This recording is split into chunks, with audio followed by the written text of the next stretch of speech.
वासनांध लोकांना त्यांच्या आड येणाऱ्या प्रत्येक गोष्टीचा राग येत असतो. मग तो नवरा असू दे अथवा बायको नाहीतर मुले. यातूनच खुनाचे प्रकार घडत असतात. एकाच ठिकाणी काम करणाऱ्या विवाहित असलेल्या नागेश आणि तेजस्विनीचे प्रेम जुळले. हे प्रेम वासनामयच होते. दोघांनाही एकमेकांचा सहवास आवडू लागल्याने दोघांनी आपापले संसार मोडले. त्याने बायको सोडली आणि तिने नवरा सोडला. यावेळी तेजस्विनीने मुलांचाही विचार केला नाही. ती नागेश सोबत राहू लागली. नागेश मात्र त्याची बायको मरण पावल्यामुळे मुलींना आपल्यासोबत घेऊन आला. सर्व मुली लहान होत्या त्यामुळे नकळत त्या बालहट्ट करत असत. रात्रीच्या वेळीसुद्धा त्रास देत असत आणि हेच तेजस्विनीला नको होते. आणि यातूनच घडली एक भयंकर घटना. हीच घटना आपण या भागात पाहणार आहोत. नमस्कार, आपण पाहताय क्राईम वर्ल्ड अर्थात गुन्हेगारी विश्व. तुम्ही आमच्या चॅनलवर नवीन असाल तर कृपया आमच्या चॅनलला सबस्क्राईब करा आणि व्हिडिओलाही नक्की लाईक करा, जेणेकरून असेच नवनवीन व्हिडिओ तुमच्यापर्यंत घेऊन येण्यासाठी आम्हाला प्रेरणा मिळेल.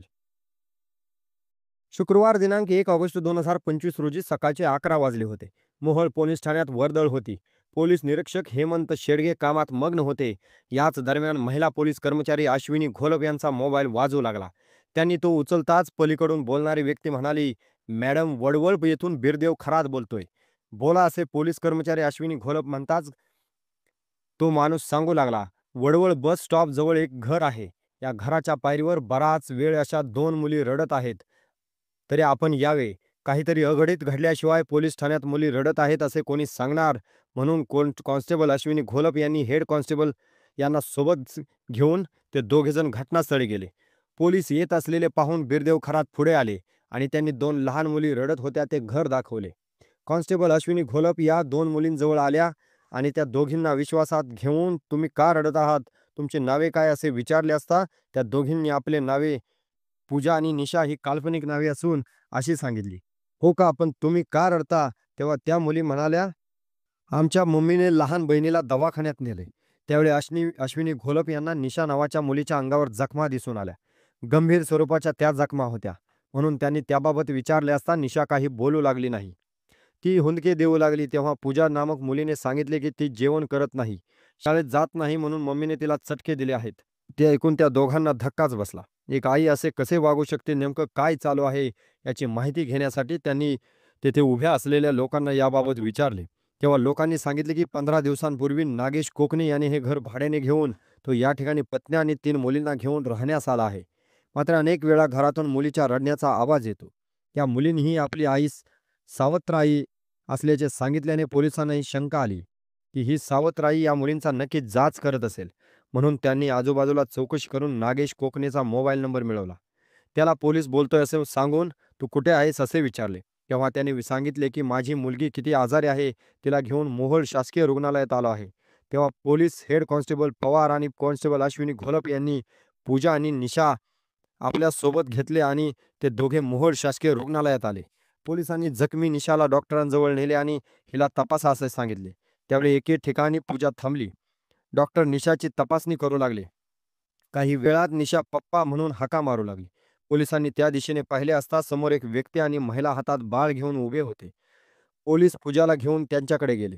पूजाने हे आपले मम्मी पप्पा आहेत असे सांगितले. पोलिसांनी त्या महिलेला बाळाविषयी विचारले असता ती म्हणाली की हे बाळ घरात बेशुद्ध पडले होते, म्हणून दवाखान्यात तपासणीसाठी आणले आहे. पण डॉक्टरांनी ती मृत झाल्याचे सांगून बाळाचे पोस्टमॉर्टम करण्यास सांगितले आहे. पण लहान बाळाचे पोस्टमॉर्टम कशाला करायचे, म्हणून पोस्टमॉर्टम करू नका असे सांगण्यासाठी आम्ही थांबलो आहोत. सगळा प्रकार संशयास्पद वाटत होता. इकडे एका मुलीला गंभीर जखमा झाल्या होत्या, तर दुसरी मुलगी अर्थातच ते लहान बाळ मृत पावले होते. म्हणून पोलिसांनी डॉक्टरांची भेट घेत चौकशी केली असता डॉक्टर म्हणाली, "या महिलेने त्या बाळाला आणले. त्याला तपासले असता त्याच्या अंगावर चटके दिसून आले. ते बाळ मरण पावले आहे." असे डॉक्टरांनी सांगताच पोलीस कर्मचाऱ्यांनी नागेश कोकणे आणि त्यांच्या बायकोला तिथेच थांबवून या घटनेची माहिती मोहोळ पोलीस ठाण्याला कळवली. कीर्ती नागेश कोकणे, वय वर्ष 3, राहणार वडवळ, तालुका मोहोळ, जिल्हा सोलापूर, हिच्या अकस्मात मृत्यू प्रकरणी मोहोळ पोलीस ठाण्यात गुन्हा नोंद करण्यात आला. दरम्यान दुसरी मुलगी निशा हिच्या अंगावरही चटके सदृश जखमा दिसून आल्याने तिच्यावर उपचार करून घेत पोलिसांनी पूजा आणि निशा या दोघींना विश्वासात घेऊन कीर्ती हिच्याबाबत चौकशी केली. "तुमची लहान बहीण आहे, तिला काय झालं? ती जेवण करत नाही, त्रास देते, म्हणून मम्मीने तिचा गळा दाबला आणि आम्हाला कोणाला काही सांगायचे नाही अशी दमदाटी केली. नंतर ती कीर्तीला घेऊन दवाखान्यात गेली. म्हणून आम्ही घराच्या पायरीवर रडत बसलो होतो. गंभीर प्रकार असल्याने पोलिसांनी डॉक्टरांना कीर्तीच्या मृतदेहाचे विच्छेदन करण्यास सांगितले. त्याचा अहवाल प्राप्त झाला. त्यामध्ये तिचा गळा दाबल्याने मृत्यू झाल्याचा उल्लेख केला होता. त्यानंतर मोहोळ पोलीस ठाण्यात कीर्ती नागेश कोकणे वय वर्ष 3 हिच्या खून प्रकरणी तेजस्विनी नागेश कोकणे हिला अटक करण्यात आली व तिच्या विरोधात भारतीय न्याय संहितेनुसार गुन्हा दाखल करण्यात आला. पोलिसांनी तेजस्विनी कोकणे हिला अटक केली. तिला न्यायालयात उभे केले असता न्यायालयाने तिला 5 दिवसांची पोलीस कोठडीत पाठवली. पोलीस कोठडीत संचयित तेजस्विनी कोकणेची कसून चौकशी केली असता तिने जे सांगितले ते ऐकून पोलिसांना आश्चर्याचा धक्काच बसला. सोलापूर येथील एका दवाखान्यात तेजस्विनी ही नर्स म्हणून काम करत होती. ती विवाहित होती. तिला 3 मुलेही आहेत. तर नागेश कोकणे हा त्याच दवाखान्यात ब्रदर म्हणून काम करत होता. त्याचेही लग्न झाले होते. त्याला 3 मुली आहेत. कामाच्या ठिकाणी वारंवार एकत्र आल्याने तेजस्वी आणि नागेश यांच्यात जवळीक वाढू लागली. ते दोघे आता एकमेकांच्यावर प्रेम करू लागले. दोघांमध्ये शरीर संबंधही घडू लागले. सारा प्रकार लपून-छपून चालू होता. पण किती दिवस असं लपून-छपून जगायचं म्हणून दोघांनी एकत्र राहण्याचा निर्णय घेतला. तेजस्विनी आपल्या नवऱ्याला आणि मुलांना सोडून नागेशकडे आली. त्या दोघांनी एका मंदिरात जाऊन विवाह केला. नागेशने तिला वडवळ या ठिकाणी एक खोली घेऊन दिली. दोघांनी आता या ठिकाणीच राहायचे ठरवले. ती राजीखुशीने तयारी झाली. ती आपल्या नवऱ्याला आणि मुलांना सोडून आली होती. पण नागेश मात्र आपल्या 3 मुलींना घेऊन तिच्याजवळ राहण्यास आला. ही बाब तेजस्विनीला रुचली नाही. ती त्याला म्हणाली, "मी माझ्या मुलांना सोडून आले आहे. मग तू कशाला तुझ्या मुलींना आणले आहेस?" यावर नागेश म्हणाला, "मी देखील पत्नीला सोडले आहे. पण माझ्या 3 मुली आपल्याजवळ राहतील." तेजस्विनी आणि नागेश एकत्र राहू लागल्यावर त्या दोघांनी सोलापूरमधील दवाखान्यातील नोकरी सोडली.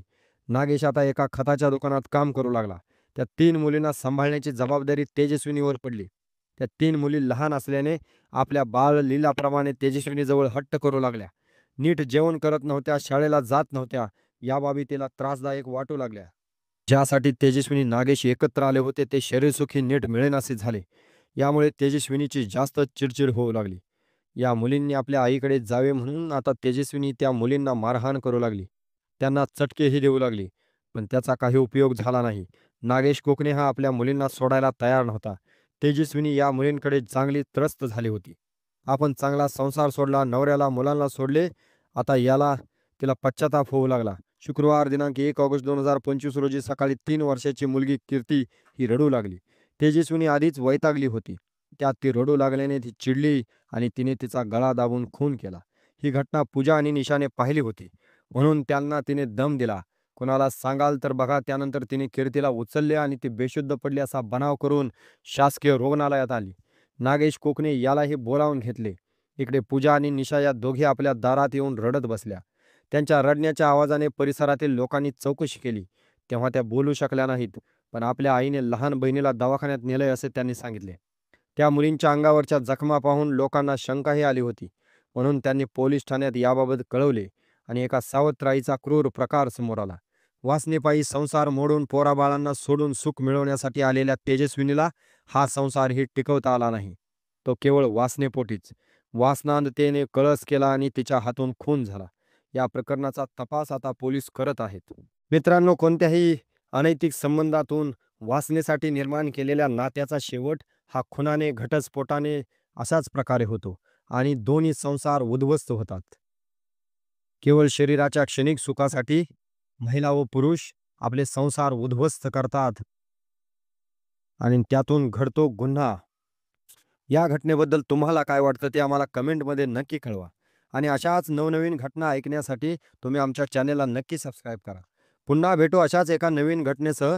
तोपर्यंत सावध रहा, सतर्क रहा, कारण गुन्हा कधी आणि कुठेही घडू शकतो. धन्यवाद.